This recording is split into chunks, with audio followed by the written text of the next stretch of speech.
সংবাদ সবাইকে স্বাগত জানাচ্ছি। আমি ফিরোজ তোহা। শুরুতেই সংবাদ শিরোনাম। বাংলাদেশের সর্বশেষ গুরুত্বপূর্ণ আপডেট সংবাদে আপনাকে স্বাগত। শুরুতেই সংবাদ শিরোনাম, পরে বিস্তারিত। শুরুতেই জানিয়ে দিব, পুবাইলে ছাত্রলীগ নেতাদের লাঠি মহড়া। গাজীপুর মহানগর পুবাইল মেট্রোপলিটন থানার ৩৯ নং ওয়ার্ডের হায়দ্রাবাদ গ্রামে তালতলা এলাকায় লাঠিসোঁটা নিয়ে মহড়া দিয়েছে ছাত্রলীগ। ছাত্রলীগের মহড়ার ভিডিও সামাজিক যোগাযোগ মাধ্যমে ছড়িয়ে পড়েছে। এরপর জানিয়ে দিব, আন্দোলনে ২০০০ মানুষকে খুন করেছে হাসিনা, বললেন বিএনপির মহাসচিব মির্জা ফখরুল ইসলাম আলমগীর। এ সময় তিনি বলেন, গত ১৫-১৬ বছর সব রকমভাবে আমাদের নির্যাতন করা হয়েছে। বিএনপি জামাত করার কারণে আমাদের জেলে রাখা হয়েছে, নির্যাতনের স্টিম রোলার চালানো হয়েছে। জানিয়ে দিব, বগুড়ায় বিএনপির অফিস ভাঙচুরের ৯ বছর পর মামলা। বগুড়ার সোনালতায় উপজেলা বিএনপির অফিস ভাঙচুর সহ অগ্নিসংযোগ করার অভিযোগে দীর্ঘ ৯ বছর পর কেন্দ্রীয় উপজেলা আওয়ামী লীগের নেতাকর্মীদের নামে মামলা দায়ের করা হয়েছে। এদিকে নাশকতামূলক কর্মকাণ্ড, আনসারের ৩ ঊর্ধ্বতন কর্মকর্তা বরখাস্ত। নাশকতামূলক কর্মকাণ্ডের অভিযোগে বাংলাদেশ আনসার এবং গ্রাম প্রতিরক্ষা বাহিনীর ঊর্ধ্বতন ৩ জন কর্মকর্তাকে সাময়িকভাবে বরখাস্ত করা হয়েছে। এর মধ্যে একজন উপমহাপরিচালক ও ২ জন পরিচালক পদমর্যাদার কর্মকর্তা রয়েছে। বুধবার ১৮ সেপ্টেম্বর স্বরাষ্ট্র মন্ত্রণালয়ের জননিরাপত্তা বিভাগের আনসার শাখা ১ থেকে জারি করা সিনিয়র সচিবের এক প্রজ্ঞাপনে বিষয়টি নিশ্চিত করা হয়েছে। এদিকে ঢাকায় আসছেন বিশ্বব্যাংকের ভাইস প্রেসিডেন্ট। আজ বুধবার ১৮ সেপ্টেম্বর ঢাকায় আসছেন বিশ্বব্যাংকের দক্ষিণ এশিয়া অঞ্চলের ভাইস প্রেসিডেন্ট মার্টিন রেইজার। বিশ্বব্যাংকের ঢাকা অফিস থেকে পাঠানো এক বিজ্ঞপ্তিতে সব তথ্য জানানো হয়েছে। এবং সর্বশেষ জানিয়ে দিব, সরকারি খরচে উন্নত চিকিৎসার জন্য থাইল্যান্ড পাঠানো হলো গুলিবিদ্ধ ফাহিমকে। বৈষম্যবিরোধী ছাত্র আন্দোলনে গুলিবিদ্ধ ফাহিম হাসানের শারীরিক অবস্থার উন্নতি না হয় তাকে আজ সরকারি খরচে থাইল্যান্ডে পাঠানো হয়েছে। প্রিয় দর্শক, এতক্ষণ শুনছিলেন সংবাদ শিরোনাম, এবারে বিস্তারিত। তবে তার আগে বন্ধুরা, অনুরোধ থাকবে এই সংবাদটিতে একটি লাইক দিন। এই চ্যানেলে আপনি নতুন হয়ে থাকলে আমাদের সংবাদটি দেখতে দেখতে চ্যানেলটি সাবস্ক্রাইব করে রাখুন। কমেন্ট করে জানিয়ে দিন আপনি বিশ্বের কোন দেশ থেকে বা বাংলাদেশের কোন স্থান থেকে আমাদের সংবাদটি দেখছেন এবং শুনছেন। এবারে বিস্তারিত। পুবাইলে ছাত্রলীগ নেতার লাঠি মহড়া। গাজীপুর মহানগরীর পুবাইল মেট্রোপলিটন থানার ৩৯ নং ওয়ার্ডের হায়দ্রাবাদ গ্রামে তালতলা এলাকায় লাঠিসোঁটা নিয়ে মহড়া দিয়েছে ছাত্রলীগ। ছাত্রলীগের মহড়ার ভিডিও সামাজিক যোগাযোগ মাধ্যমে ছড়িয়ে পড়েছে। ভিডিওতে দেখা যায় ৩৯ নং ওয়ার্ড ছাত্রলীগের সাধারণ সম্পাদক আল আমিন মণ্ডল হাতে লাঠি নিয়ে মহড়ায় নেতৃত্ব দিচ্ছেন। লাঠি হাতে তাকে অনুসরণ করছে কিছু নেতাকর্মী। এটি নিয়ে ওই এলাকায় ব্যাপক আলোচনা এবং সমালোচনার সৃষ্টি হয়েছে। স্থানীয়রা বলছেন, গোপালগঞ্জের পর পুবাইলের হায়দ্রাবাদ গ্রামে ফ্যাসিবাদের দোসরেরা শক্তির জানান দেওয়ার চেষ্টা করছে। তাদের লাঠি মহড়ায় সংঘর্ষের আশঙ্কায় জনমনে আতঙ্ক সৃষ্টি হয়েছে। অবস্থায় কোনো অপ্রীতিকর এবং অনাকাঙ্ক্ষিত ঘটনা যেন না ঘটে সে বিষয়ে আইনশৃঙ্খলা বাহিনীর সহযোগিতা চেয়েছে এলাকাবাসী।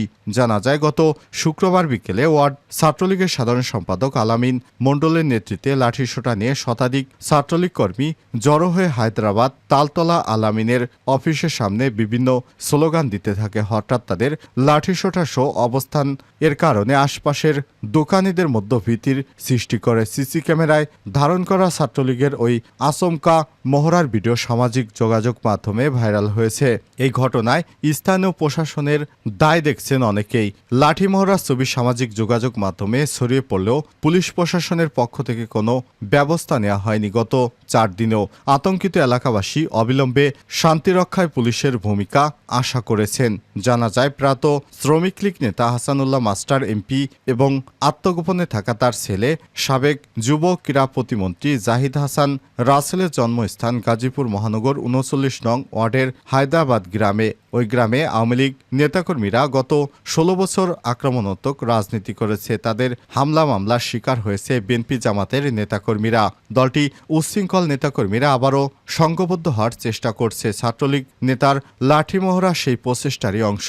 তালতলা এলাকার দোকানিরা নাম প্রকাশ না করা সত্ত্বে জানান, ছাত্রলীগের আচমকা মহড়ায় আমরা দোকান বন্ধ করে দিয়েছি। পরে তারা জয় বাংলা, জয় বঙ্গবন্ধু এবং শেখ হাসিনা স্লোগান দিতে দিতে এলাকা ত্যাগ করে ৩৯ নং ওয়ার্ড যুবদলের সাংগঠনিক সম্পাদক আতাউর রহমান এবং থানা বিএনপির যুব বিষয়ক সম্পাদক রবিউল হাসান রবির ভাষ্য, দল থেকে শৃঙ্খলা ঠেকানো এবং আইন হাতে না নেয়ার নির্দেশে দেওয়া হয়েছে, তাই আমরা ধৈর্য ধরে পরিস্থিতি পর্যবেক্ষণ করছি। ফ্যাসিবাদী স্বৈরাচারের দোসরেরা লাঠি মহড়ায় এলাকাবাসী আতঙ্কিত। প্রশাসন এ বিষয়ে যথোপযুক্ত ব্যবস্থা নেবে বলে আমরা বিশ্বাস করি। অভিযুক্ত ৩৯ নং ওয়ার্ড ছাত্রলীগের সাধারণ সম্পাদক আলামিন মণ্ডলের সঙ্গে এ বিষয়ে তার বক্তব্য জানতে ফোনে যোগাযোগের চেষ্টা করে তার সঙ্গে যোগাযোগ করা যায়নি। আন্দোলনে ২,০০০ মানুষকে খুন করেছে হাসিনা, মির্জা ফখরুল। ছাত্র জনতার আন্দোলনে ২,০০০ মানুষকে খুন করেছে খুনি হাসিনা বলে মন্তব্য করেছেন বিএনপির মহাসচিব মির্জা ফখরুল ইসলাম আলমগীর। তিনি বলেছেন, গত ১৫ থেকে ১৬ বছরে সব রকমভাবে আমাদের নির্যাতন করা হয়েছে।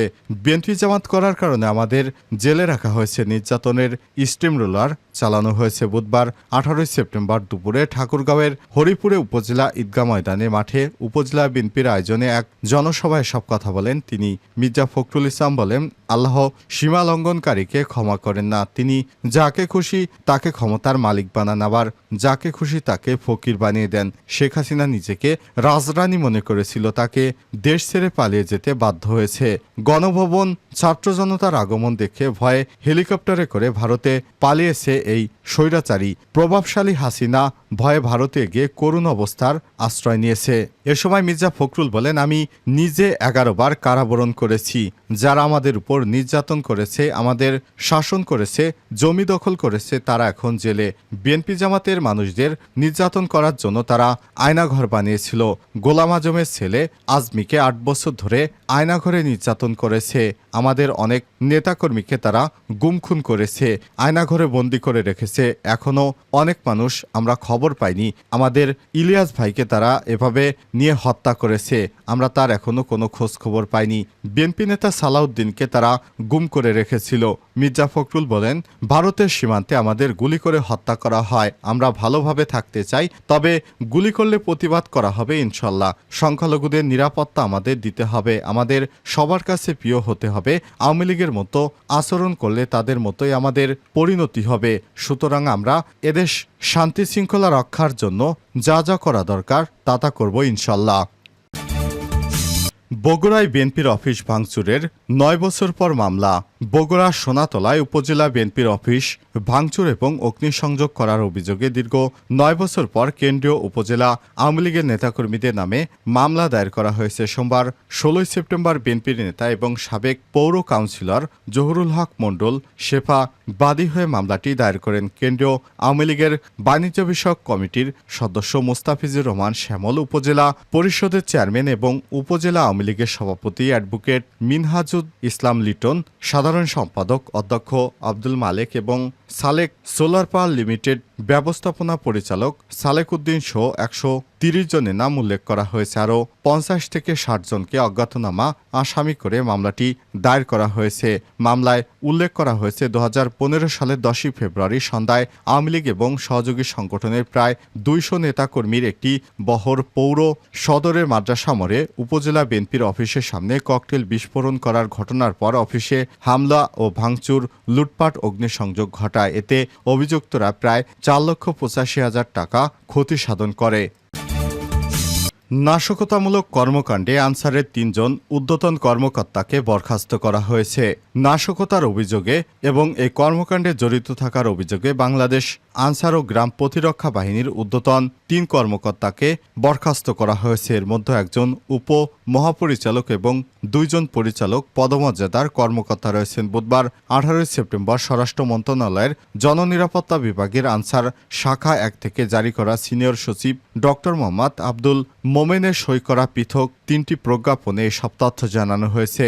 সাময়িক বরখাস্ত হওয়া ৩ কর্মকর্তারা হলেন বরিশাল রেঞ্জের উপ মহাপরিচালক মোহাম্মদ ফখরুল আলম, শ্রীমঙ্গলের কালাপুর ২৪ আনসার ব্যাটালিয়নের পরিচালক মোহাম্মদ মেহেদি হাসান এবং কাপ্তাই শিলছড়ির ৩৫ আনসারের পরিচালক সৈয়দ ইফতেখার আলী। প্রজ্ঞাপনে বলা হয়েছে, সরকারি কর্মচারী শৃঙ্খলা এবং আপিল বিধিমালা ২০১৮ মোতাবেক নাশকতামূলক কর্মকাণ্ডের অভিযোগে বিভাগীয় কার্যধারা রুজুর সিদ্ধান্ত গৃহীত হয়েছে এবং অভিযোগের মাত্রা এবং প্রকৃতি বিবেচনায় তাদের দায়িত্ব থেকে বিরত রাখার আবশ্যকতা রয়েছে। যেহেতু সরকারি চাকরি আইন ২০১৮-এর ৩৯/১ ধারার বিধান অনুযায়ী তাদের ১৭ সেপ্টেম্বর তারিখ থেকে সরকারি চাকরি থেকে বরখাস্ত করা হলো।